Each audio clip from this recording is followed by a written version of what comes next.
Hola gente, bienvenidos a mi canal. Bien, hoy voy a estar hablando del tema del fraude de la deuda externa. Voy a estar explicando por qué, o sea, en qué se basa todo este fraude.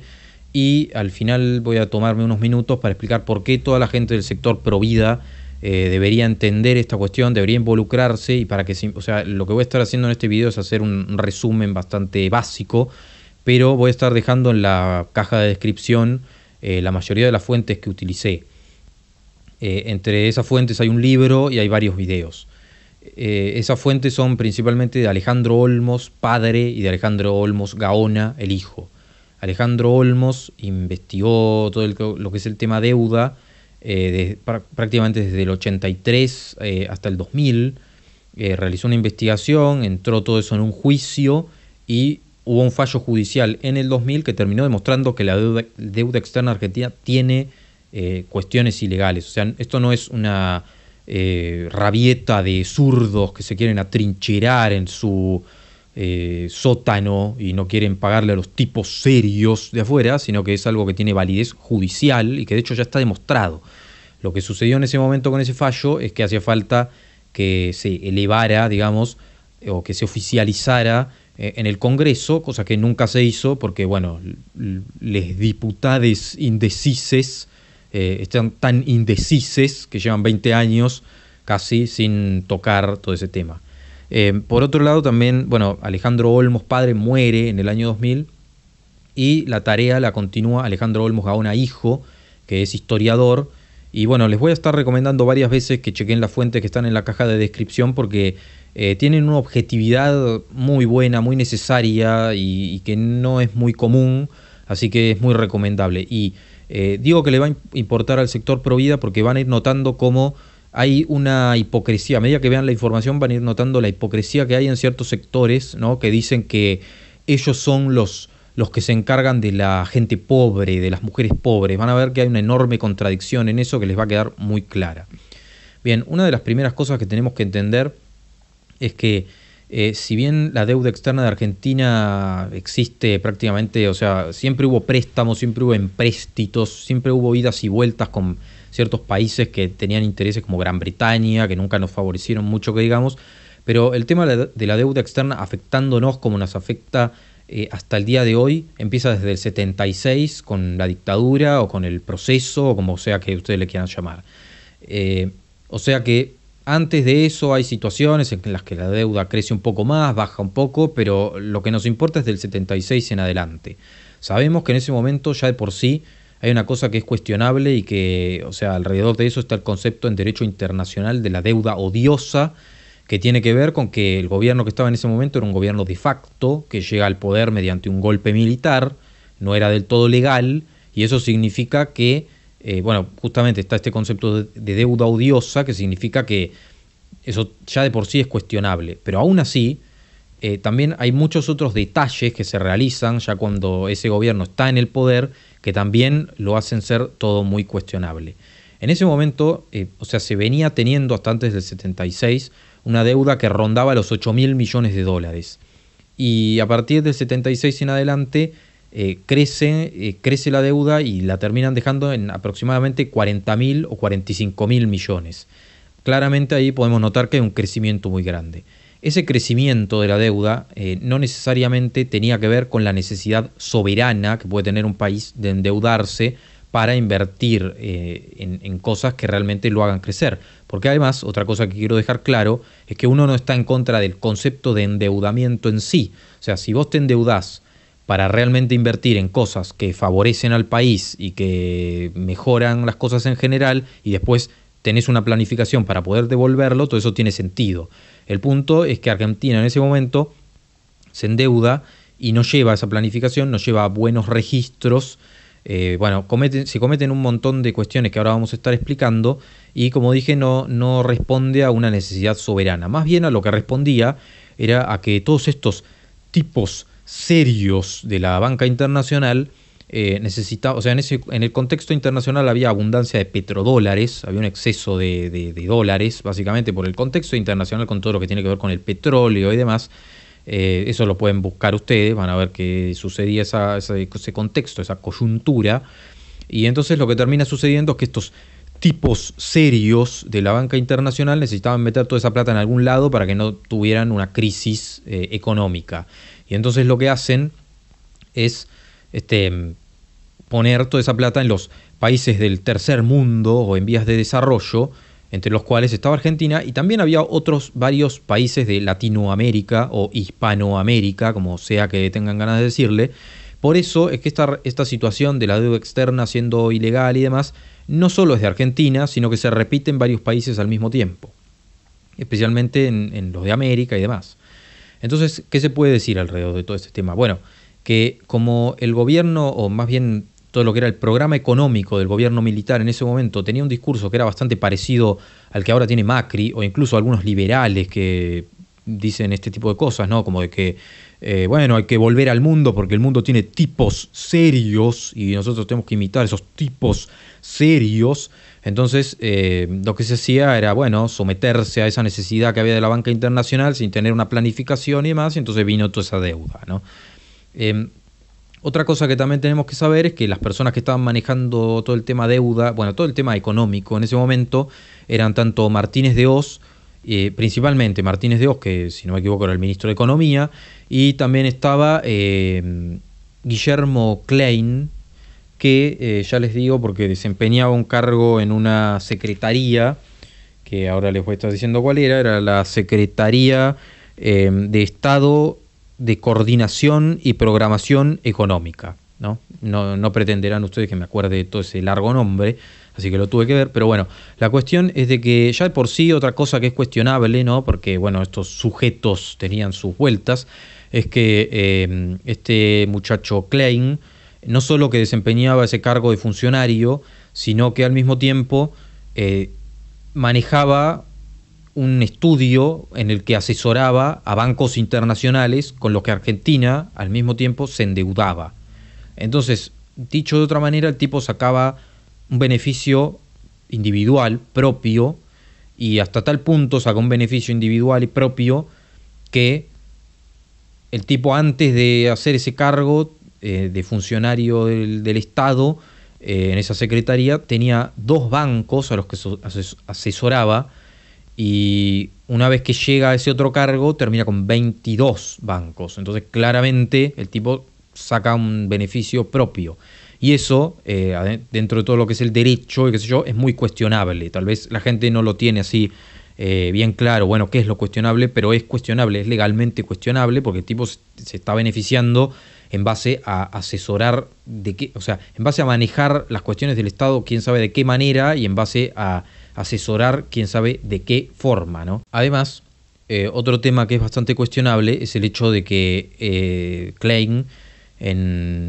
incluso cuando se estaba en guerra con Inglaterra por el tema de las Malvinas y demás, no solo que asesoraba a bancos internacionales, sino que asesoraba a bancos internacionales de los países con los que se había entrado en guerra, o sea que eso ya de por sí lo hacía bastante sospechoso, ¿no? Y bueno, dentro de lo que nos importa a nosotros, dentro de lo que son los detalles que hay en toda esta cuestión, está el tema de que, bueno, nosotros tenemos que saber que hay una llamada deuda pública y una llamada deuda privada. La deuda pública es básicamente la deuda que contraen, por ejemplo, empresas estatales, ¿no? Empresas que son manejadas por el Estado. Y la deuda privada son deudas que han tomado empresas de particulares, ¿no? Empresas privadas. El punto es que, por ejemplo, dentro de lo que es la deuda pública hay un montón de cosas también, si ya entramos un poco más, que son cuestionables. En cuanto a todo lo que tiene que ver, por ejemplo, con las empresas públicas, una de las maneras en las que se hacían algunos movimientos que son cuestionables legalmente era el tema de que, por ejemplo, se las endeudaba en dólares, pero después los dólares que entraban se volcaban al mercado cambiario, y lo que se le daba a esas empresas públicas era en pesos, cosa que no les servía, porque a veces justamente se endeudaban en dólares porque necesitaban justamente que la moneda con la que hicieran negocios para supuestamente crecer esas empresas públicas fueran dólares. Además de que eso ya de por sí se puede tomar como una cierta mala utilización de lo que son los fondos públicos, y además, por ejemplo, no se llevaban registros confiables ni oficiales de cómo se estaban endeudando esas empresas. Y todo esto, además, tengan en cuenta, para darle todavía más validez a la investigación, que no necesariamente lo dicen personas que acusan y nada más, sino que en ciertas declaraciones lo ha dicho el propio Martínez de Hoz, y también lo han dicho personas que manejaban a esas empresas públicas, que decían: nosotros ni siquiera decidíamos en qué medida nos endeudábamos y en qué utilizábamos esa deuda, sino que era prácticamente manejado desde el Banco Central o a veces desde el Ministerio de Economía. De manera que ahí también ya hay otra cuestión bastante cuestionable legalmente alrededor de todo este tema. Incluso hay ciertos funcionarios, como digo, porque no lo dice simplemente gente que acusa, hay ciertos funcionarios que explican cosas como que se recurrió a determinadas empresas del Estado con márgenes de endeudamiento para que obtuvieran créditos externos que, negociados inmediatamente, nos dieran disponibilidades. O sea, ahí estamos hablando de que en cierta forma había una política de apertura económica, de volver al mundo, de hacer como los tipos serios y demás, y entonces se tomaba toda esta deuda externa para volcar todo lo que se tomaba en el mercado cambiario y no necesariamente para hacer que estas empresas públicas funcionaran mejor, tuvieran mejor infraestructura, todo lo que le puede servir en definitiva al pueblo, ¿no? Empresas como YPF, por ejemplo, salieron muy perjudicadas de todo este tema porque se las hizo ser prácticamente deficitarias, y debido a ese déficit es que al final se termina privatizando y después se termina estatizando y cuestiones así. O sea, pero algo que podría haber sido muy bueno para el país termina convirtiéndose en algo deficitario porque había una intención política de hacerlo así. Y además, o sea, otra cosa que hay que decir alrededor de todo este tema es que muchas de esas empresas ni siquiera a veces necesitaban endeudarse. O sea, a veces podían cubrir sus necesidades con lo que tenían. De manera que alrededor de todo este tema, si ustedes chequean las fuentes que ahí están en la caja de descripciones, todo esto está mucho mejor explicado. Yo lo estoy explicando de manera corta para que ustedes tengan una idea introductoria, pero claramente, o sea, había muchas irregularidades ya de por sí alrededor del endeudamiento de las empresas públicas.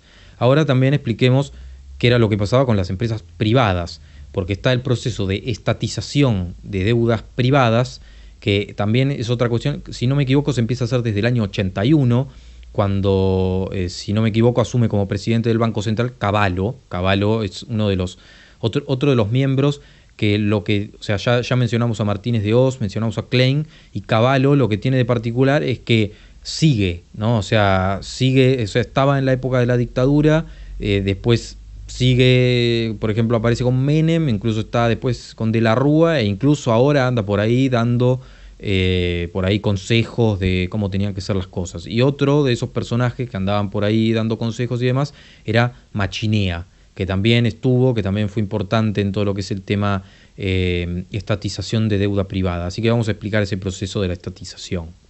Bien, dentro de lo que podemos decir de la estatización de la deuda privada, una de las cosas que más nos interesa es que, por ejemplo, supuestamente la justificación que se daba es que se hizo porque se habían dado lo que se llama seguros de cambio o swaps.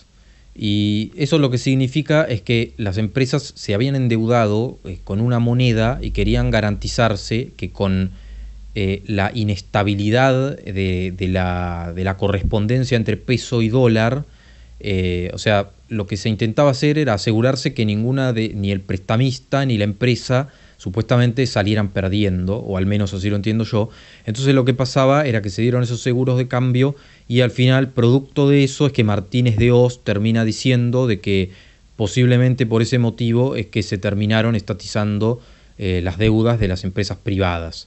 El punto es que en realidad no hay un motivo muy claro que lo justifique demasiado, y el punto es que todo eso significó que un montón de empresas que habían tomado deuda no pagaran sus deudas, y que en lugar de eso lo pagara toda la gente, hasta el punto en el que la deuda, sumándose a la deuda pública de la que acabamos de hablar, se duplicó, básicamente. En esa situación, el Estado se podría haber enroscado por una vía judicial recuperar eso que pagó y hacérselo pagar a todas esas empresas privadas, dentro de las cuales había salió muy beneficiado el grupo Macri, que es un tipo serio y no corrupto, ¿no? Pero que está proponiendo el debate abortista, entre otras cosas, y que imita a esos tipos serios del mundo. Pero bueno, más allá de eso, o sea, y también salieron beneficiadas un montón de empresas privadas que, o sea, sería un bochorno que hoy por hoy se publique, o sea, se diera públicamente cuáles son con la importancia que tienen, ¿no? Porque, o sea, hay un montón. Y si cuando, o sea, se empiezan a cuestionar todas estas, digamos, estos chanchullos, ¿no? De la estatización de la deuda privada y demás, por ejemplo, aparece otro personaje que tenemos que mencionar, que es Melconian, que ya les voy a decir lo que hacía. O sea, Melconian, por ejemplo, estaba durante la etapa de Alfonsín, y lo que hacía era jefe del departamento de la deuda externa del Banco Central. No, tampoco me iba a acordar de todo eso, ¿no? Entonces, ¿qué hace? Cuando se empiezan a cuestionar este tema, por ejemplo, de la estatización de la deuda privada, desestima investigaciones y cuestiones así, ¿no? Porque es otro de estos tipos serios que quiere imitar a los tipos serios de afuera, así que no, ¿cómo vamos a cuestionar todo eso con los que nos recagaron? Además, con todo el tema de la estatización de la deuda privada, por ejemplo, hay deuda que tomaron empresas privadas que se sabe que ni siquiera entró al país, o sea, un robo total. Y además de eso, otro tema que es muy cuestionable era el de prestamistas que se prestaban a sí mismos. O sea, un tema que también eso es muy cuestionable legalmente. En definitiva, todo eso es ilegal realmente, ¿no? O sea, de esa manera, entonces, llegamos a un punto en el que podemos decirte que entre deuda pública, con lo que se le hizo a estas empresas públicas, y la deuda privada, se termina llegando a un endeudamiento como entre de 40.000 a 45.000 millones de dólares. Y ahora voy a citar una parte del libro en donde directamente se explica cómo incluso se podría haber evitado ese endeudamiento. Y espérenme que ahora lo leo. Dice literalmente: otra soncera criolla es crear una imagen en el común de la gente o en quien desconoce el tema de que en los viajes al extranjero y en la importación de objetos suntuarios está explicada la contrapartida de la deuda externa. Sin embargo, la balanza comercial del periodo del 76 al 83 fue positiva. De ahí que es muy difícil justificar el endeudamiento de alrededor de 40.000 millones de dólares de ese periodo.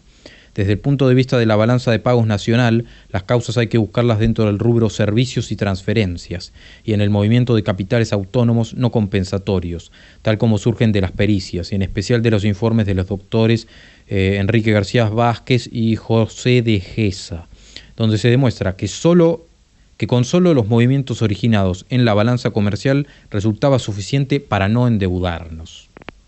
O sea que es bastante cuestionable ya de por sí la propia deuda.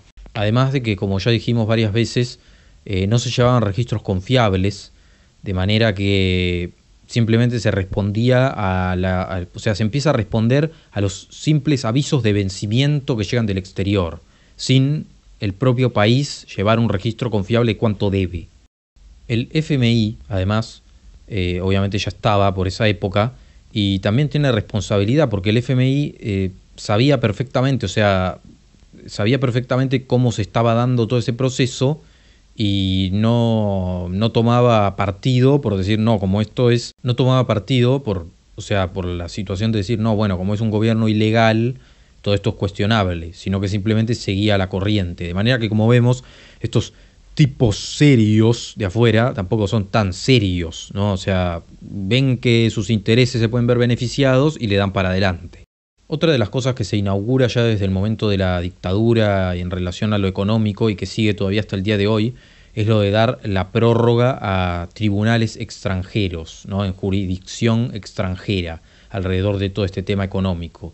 Que si recuerdan, por ejemplo, teníamos el tema del kirchnerismo, hablando con los fondos, o sea, diciendo que había que cuestionar los fondos buitres porque se estaba decidiendo lo que tenía que hacer Argentina desde afuera y demás, cuando en realidad siempre fue, o sea, ya desde la dictadura y en adelante todos los gobiernos democráticos fueron los que ellos mismos asumieron ese tema de ir afuera. Dentro de lo que es, de nuevo, el tema de la deuda externa, y para que se le dé más validez, de que no somos todos locos zurdos que queremos atrincherarnos en un sótano y no salir y no pagar deudas, Por ejemplo, funcionarios del propio Banco Central de esa época, cuando se toma toda esta deuda, decían que la deuda era legal solo en un 20%. No solo las investigaciones que hizo Alejandro Olmos son las que están, sino que, por ejemplo, el propio Banco Central en 1985, cuando ya estaba 1985, para que no se enojen los señores pronunciadores que me vienen a cuestionar, cuando ya estaba Alfonsín, se empieza a hacer una investigación y al final todo se termina desestimando. E incluso Menem empezó una investigación. Entonces, que también se termina desestimando porque también dio resultados de que la investigación que inicia Menem la inicia porque un funcionario que se llama Roque Fernández dijo de que el Banco Central perdió como entre 60.000 millones y 100 y pico mil de millones. Y entonces Menem inicia una investigación diciendo que hay que cuestionar, qué sé yo, y cuando le da los resultados en el que muchas empresas privadas, tanto del país como internacionalmente, y muchas bancas y cuestiones así, saldrían muy mal paradas, todo esto se detiene. Cuando Alejandro Olmos empieza a llevar a cabo todas estas investigaciones y además empiezan a hacer otras y demás, en un momento el Banco Central, que como ya dije no llevaba ningún registro confiable, se le empieza a pedir que hayan registros confiables y cuando hace todo el conteo de cuánta deuda se habría tomado durante la época de la dictadura y qué sé yo y qué sé cuánto, les termina dando un número diferente a lo que le daba a las diferentes empresas privadas y les da un número más alto. O sea que ellos tenían anotado que tenían que pagar más de lo que sus propios, de los que estaban endeudados y de lo que afuera se consideraba que tenían que pagar. O sea, era un desequilibrio, ¿no?, en el que los tipos serios nos salían recagando. Algunas cosas que son importantes mencionar sobre todo este tema, por ejemplo, es, los recursos que da el derecho para casos como este, ¿no? Y cito textualmente: los que reprimen la usura, el abuso del derecho, excesiva onerosidad en las prestaciones, necesaria equivalencia de las prestaciones, enriquecimiento ilícito, la buena fe objetiva, la finalidad objetiva del contrato, la lesión enorme, la equidad, la teoría de la imprevisión, la corresponsabilidad de los acreedores, el favor de vitoris, que no sé qué es, la inviolabilidad de los derechos humanos, derecho a la vida, el aumento arbitrario de las tasas de interés unilateralmente por los acreedores, cláusula rebus sic stantibus, obligaciones con causa ilícita son inexistentes, las obligaciones sin causa, falsas o ilícitas no producen efectos, los acreedores que no se ajustasen a estos principios estarían infringiendo normas consuetudinarias y del derecho internacional general. O sea, a lo que me estoy refiriendo, si bien todo esto lo cito textualmente porque no conozco todo y no me quiero ir por las ramas con eso, esa que, bueno, como ya dije, hay un fallo judicial y que también el derecho internacional a gran escala te da recursos para cuestionar todo esto. Entonces no hay motivo por el cual la gente tenga que estar esquivando este tema diciendo que no. También son mencionables los diputados que algunas veces, desde la década del 80 y contando hasta ahora, se han involucrado con el tema. Por ejemplo, uno de los primeros que se interesaron por el tema fueron Adán Pedrini y Miguel Unamuno, dos justicialistas de la década del 80, y más adelante aparecieron Storani y Leopoldo Moró, que Leopoldo Moró particularmente dijo que la deuda era inmoral. Más adelante también hay otros. Por ejemplo, durante el gobierno radical aparece el ministro de Economía Greenspoon, que quería cuestionar la deuda, pero justamente como quería cuestionar, e incluso durante la campaña de Alfonsín se había dicho de que solo se iba a pagar lo que se debía, pero al final no se quiso hacer. Acá también voy a citar literalmente lo que podría pasar si se oficializara la investigación, ¿no? Literalmente dice: no pagar a los acreedores externos más de lo que legítimamente se debe. Accionar ante los tribunales del exterior para conocer los depósitos de recursos transferidos en perjuicio del país. Reclamar judicialmente el recupero de fondos pagados por incumplimiento de empresas privadas en razón de avales otorgados en favor de las mismas. Promover acciones indemnizatorias contra quienes, en ejercicio de la función pública, actuaron defraudando el interés del pueblo y de las instituciones, e igualmente contra quienes en los negocios de la actividad privada afectaron gravemente la economía de la República. Oponer en jurisdicción pactada con los acreedores externos las defensas fundadas en el origen irregular ilícito de determinadas operaciones de préstamo y en la corresponsabilidad de dichos acreedores en la concertación de tales operaciones. Y bueno, hay más motivos, pero básicamente, como ven de nuevo, esto, o sea, tiene el acompañamiento del derecho. Otro motivo más que más validez le da todavía es el tema de que Alejandro Olmos Gaona, si bien no pudo oficializar políticamente la investigación de la deuda acá en el país, sí que fue a Ecuador, y como dije, como las situaciones se repetían en varios países al mismo tiempo, sí lo pudo oficializar, sí se animaron, aunque no se animaron a fondo, pero se animaron y solo terminaron pagando el 30% de su deuda externa. Podrían haber ido más a fondo, pero como ven entonces, no solo que se puede validar, no solo que se puede reclamar, sino que muy probablemente hay una muy alta posibilidad de salir ganando y de recuperar todo eso. Y acá es que lo quiero conectar con el tema de por qué le debería interesar al sector provida, por qué deberían ver las fuentes que están abajo, involucrarse con el tema y manejarlo bien. ¿Por qué? Sabemos que los países tienen un presupuesto, ¿no? Tienen de la misma manera que una casa tiene por mes una plata que entra y una plata que sale, ¿no? Los países tienen un presupuesto anual que, como bien sabemos, se vota. Una enorme parte del presupuesto anual que nosotros tenemos se va a pagar intereses de esta deuda que tiene este origen ilegal y que por ende no debería pagarse de esa manera, y que además nunca se invirtió en mejoras para el pueblo. Y lo que se paga si ustedes van a chequear el presupuesto en la página del Ministerio de Hacienda, si no me equivoco, de Hacienda y Finanzas, ustedes van a ver que lo que se paga en deuda es bastante mayor que lo que se destina a diferentes cuestiones de, por ejemplo, educación o salud. O sea, es una parte muy grande de plata generada por el país, pagada en los impuestos, que se va a pagar algo que es ilegal. Y no hay un mayor condicionante durante todas estas últimas décadas que el tema de la deuda externa. O sea, que no hay un condicionante mayor, no hay un determinante mayor que haya generado pobreza como lo generó ese tema. Porque vos cada tanto, por tener estos ciclos explosivos, ¿no?, en los que vos tenés que pagar deuda y entonces tenés que hacer los ajustes, como lo que estamos viviendo ahora, en donde tenés que hacer que la gente pague más impuestos o le sacas subsidios a las empresas, y entonces lo que termina pasando es que la gente tiene que terminar pagando más tarifas. Entonces, ¿qué pasa? Vos, en esos ciclos en los que tenés que hacer eso, que principalmente obedecen a pagar deuda externa, a vencimientos de deuda externa, eso genera que el que ya era pobre pasa a ser indigente, y el que estaba por ser pobre pasa a ser pobre, y o sea, la gente se va hundiendo cada vez más, se va perdiendo el poder adquisitivo y hay una bajada de varios escalones cada un cierto tiempo.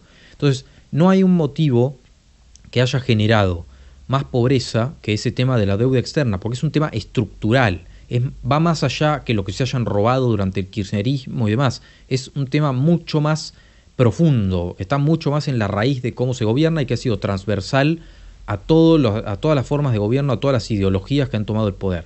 Entonces, esto hay que entenderlo bien.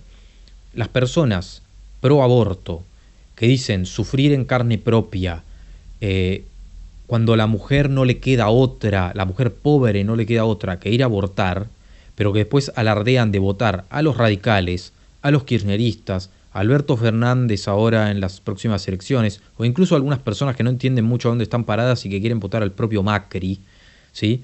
Lo que hacen es, por un lado, con su voto, validar un tipo de gobierno que va a generar mucho más pobres, y al mismo tiempo después, de una forma totalmente hipócrita y contradictoria, terminar diciendo de que ellos sufren en nombre de esos pobres y que lo máximo que se puede hacer es ofrecerles un aborto. No, lo máximo que se puede hacer es poner presión por algo que no involucra a una ideología, sino que involucra a la mayoría de los argentinos y que tiene que ver con cuestionar la deuda externa políticamente para que desde afuera nos devuelvan lo que hemos pagado, que no es correcto que pagamos, y también se indemnice al país para, en todo caso, tomar todos esos, estamos hablando de miles de millones de dólares, invertirlos en cosas que realmente saquen de la pobreza a esas personas pobres, y también, en todo caso, a partir de ese momento en el que se oficializara eso, empezar a llevar una política de endeudamiento que tenga que ver con invertir en cosas que de nuevo sirvan para mejorar el nivel del país. De hecho, tanto Alejandro Olmos Gaona como Giuliano han hecho estudios de en qué se podría invertir toda la plata de esa deuda ilegal que se paga todos los años. Y en un año solamente podrías hacer 100 hospitales de última complejidad. O sea, son 100, pero porque son muy potentes. Además de eso, se podrían hacer entre 300.000 y 4.000 viviendas. O sea, estamos hablando de que incluso se podrían fundar nuevas localidades, que son muy necesarias. Y también se podrían hacer entre 3.000 y 4.000 escuelas. Y en realidad solamente por mencionar cosas básicas, porque se podrían hacer un montón de cosas. Y sin embargo, un montón de plata se va en pagar algo que es ilegal. Y sepan, y esto ténganlo en cuenta, que por ejemplo, nadie de nosotros sabe si el año que viene va a comer, básicamente, porque, o sea, con la situación económica que hay nadie lo sabe, pero lo primero que se viene y se dice, por parte incluso de Alberto Fernández o de quien sea, y los liberales, libertarios, estos tipos serios también, es que, bueno, el FMI se va a hacer esto y aquello. O sea, el FMI ya tiene garantizado lo que se va a hacer con él y está muy tranquilo. Pero la gente de acá, no. Entonces, se gobierna para gente de afuera. O sea, hay una complicidad entre gente de afuera que sale beneficiada porque tiene intereses propios y gente de adentro que no quiere tomar las riendas. Y entonces, bueno, estamos en esa contradicción. Recomiendo entonces otra vez que tomen lo que está en la caja de descripción y se involucren con el tema, porque toda la gente provida debería conocer este tema e involucrarse. Y dicho todo esto, gracias por ver el video y nos vemos en el próximo. Un saludo.